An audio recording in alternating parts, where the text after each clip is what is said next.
Bem-vindos participantes do 31º Enangrade. Meu nome é Gabriele e vou apresentar o artigo Sense Making, Produção de Sentido no Contexto de Covid-19. Trata-se de uma síntese dos capítulos do livro Sense Making in Organizations, do Weick. É apresentada também uma discussão do conceito no campo de estudos organizacionais, identificando com o contexto de Covid-19. Afinal, o que é Sense Making? Sense Making forneceu informações sobre como indivíduos e organizações dão sentido aos eventos. Os estudos concentraram-se em ideias extraídas da sociologia, filosofia, ciência cognitiva, com ênfase na psicologia social. O tema Sense Making surge após os estudos de racionalidade limitada de Simon, que possuía uma visão objetivista e uma ideia de que o mundo é previsível. Assim, o conceito de sense-making vem completar uma lacuna deixada por uma visão objetivista e faz uma reflexão complementar aos estudos organizacionais. Vem responder questões de como se estabelece a ação humana no cotidiano, quais são as narrativas que vão atravessar o entendimento presente, relaciona com a identidade e experiências individuais para a criação de sentido. Sense-making é mais que interpretação, é a própria construção do fato. Também é o processo pelo qual as pessoas trabalham para entender eventos novos, inesperados ou confusos. É uma perspectiva extraordinariamente influente entre a gerência e os estudiosos da organização interessados em entender como as pessoas se apropriam e promulgam suas realidades. O conceito de sense-making literalmente significa fazer sentido. O Weick define sense-making como um processo retrospectivo em que um indivíduo ou grupo de indivíduos procuram entender, construir ou explicar eventos ou decisões do passado. Assim, a produção de sentido decorre de olhar para trás, como um processo social contínuo, ao qual as pessoas observam os fatos e selecionam pedaços de sua experiência. É um processo pelo qual os agentes estruturam o desconhecido, interpretando e criando sentido através de compreensão, entendimento, explicação, atribuição, extrapolação e predição. Também é um processo de pensamento que utiliza relatos retrospectivos para explicar surpresas, ou um ciclo de sequências de eventos que ocorreram ao longo do tempo. O ciclo começa quando os indivíduos formam hipóteses inconscientes ou conscientes, que servem como previsões sobre os eventos. O mesmo desencadeia na necessidade de explicação, que corresponderá às interpretações das discrepâncias. Desta forma, a criação de sentido é melhor descrita como um conjunto de ideias em desenvolvimento, com possibilidades explicativas e não como um conjunto de conhecimentos. O autor aborda em seu livro as 7 propriedades de sense-making. Uma delas é a identidade, que trata sobre criação e percepção de identidade de forma individual e organizacional. Um dos aspectos refere-se como as outras pessoas nos percebem e nos julgam, e nossa necessidade de autoaprimoramento. O segundo aspecto é retrospectivo. Como mencionado, as pessoas usaram o retrospecto para entender o que está acontecendo. É um processo de atenção ao que já ocorreu, de modo que as experiências assertivas do passado são utilizadas para explicar e solucionar os acontecimentos do presente. A terceira propriedade é ativo e ambientes sensíveis. As pessoas criam seus ambientes, assim como esses ambientes os criam.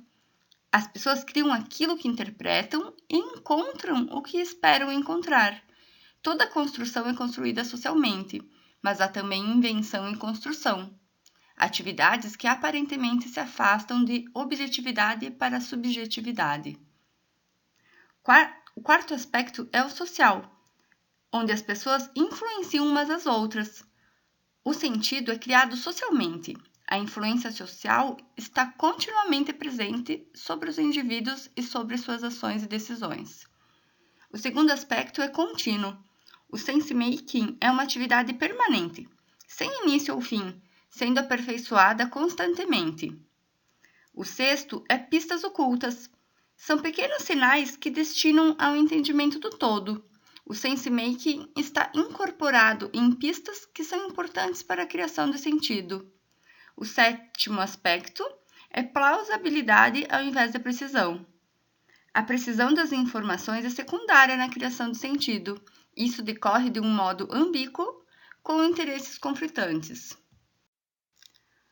O autor traz também em seu livro Sense-making em organizações e suas raízes históricas, ocasiões para fazer sentido, variedades de ocasiões para sense-making, as diferenças entre ambiguidade e incerteza, a substância de sense-making, as crenças, pois as organizações também é um conjunto de pessoas que compartilham crenças, valores e suposições, sense-making como argumento, sense-making como expectativa, processo de sense-making guiado por ações e sense-making como comprometimento organizacional e manipulação.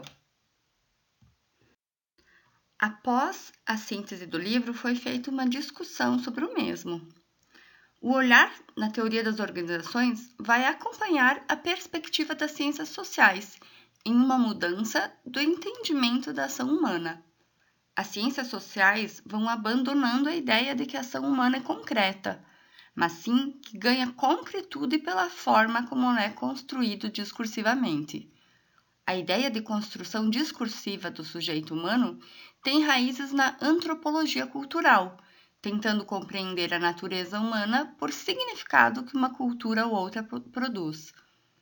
Sense-making aparece principalmente quando algo novo precisa ser explicado e quando uma ação vai encontrar um resultado diferente do que normalmente encontrava. O contexto atual de pandemia, ao qual estamos inseridos, é um perfeito laboratório para entendimento deste conceito. A situação requer sense-making, pois as pessoas procuram entender o que está acontecendo para construir narrativas. Também será necessária a produção de sentido na retomada das atividades, pois os indivíduos desconhecem como será. Outro aspecto relevante e atual descrito no livro foi sobre o acúmulo de informações. O livro foi escrito há 25 anos atrás e não tinha todo esse montante de informações que existe hoje. Assim, o problema de muitas organizações de hoje não é a ausência de dados, mas que as mesmas não sabem como utilizá-los. Redes sociais também estão construindo novas realidades para organizações. Assim, as pessoas já se encontram em forma de rede, todas interconectadas, e as empresas estão buscando inserir-se neste formato. Estamos inseridos em um ambiente complexo e turbulento. As mudanças foram potencializadas pela pandemia e pela crise decorrente dela. Contudo, o sense-making traz uma perspectiva de que os fatos não são constantes, que temos dificuldades em percebê-los e resistências podem ocorrer na construção de novas realidades. No entanto, são inevitáveis. Posteriormente ao sense-making, a sequência dos trabalhos traz a ideia de aprendizagem organizacional, que ganhou notoriedade na década de 90. Posteriormente, foi relacionado o conceito de sense-making com o contexto de Covid-19. O que faz o comportamento social ocasionado pela ocorrência do Covid ser um exemplo de sense-making? De acordo com as 7 propriedades descritas no livro, as pessoas primeiramente noticiam alguma coisa diferente, em um fluxo contínuo de eventos, na forma de uma surpresa, com um discrepante conjunto de pistas que não faz sentido. Posteriormente, essas pistas são vistas quando alguém olha retrospectivamente sobre a experiência ocorrida. O terceiro passo são as especulações plausíveis sobre o que pode estar acontecendo, explicando as pistas e sua relativa raridade. Questões envolvendo identidade e reputação estão embutidas no processo.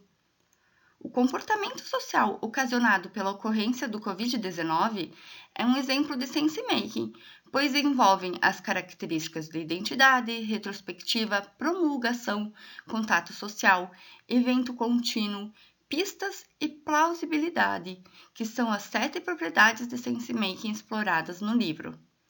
Sendo assim, o processo de sensemaking tem início com o caos. Remete a fazer sentido ao processo desconhecido. No contexto atual de pandemia, podemos vivenciar fortemente a tentativa de interpretação, compreensão, entendimento e predição dos fatos. Como considerações finais, conclui-se que a criação de sentido vem preencher lacunas importantes na teoria organizacional. O tema segue relevante e atual para a academia, primordialmente em contextos de anormalidade, e o ano 2020 é um exemplo disso.